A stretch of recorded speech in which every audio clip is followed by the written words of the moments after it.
পদ্ম গাছে প্রচুর পরিমাণে ফুল পেতে হলে কয়েকটা বিষয়ে আমাদের সবারই খেয়াল রাখতে হবে।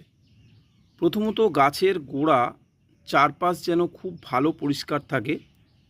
পুরানো পাতা, শ্যাওলা এগুলো যেন একেবারেই না থাকে গাছের গোড়ায়। চেষ্টা করতে হবে এই শ্যাওলাগুলোকে দূর করে দেওয়ার।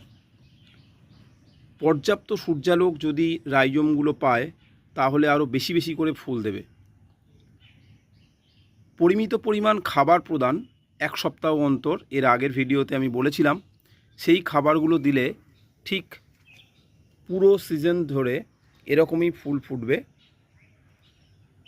দেখা যাচ্ছে ফুলটা কতটা সাইজে বড় হয়েছে এবং অজস্র পাপড়ি। এর একটা খুব সুন্দর গন্ধও আছে, যে জন্য এই ভ্যারাইটিটা আমার খুব পছন্দের।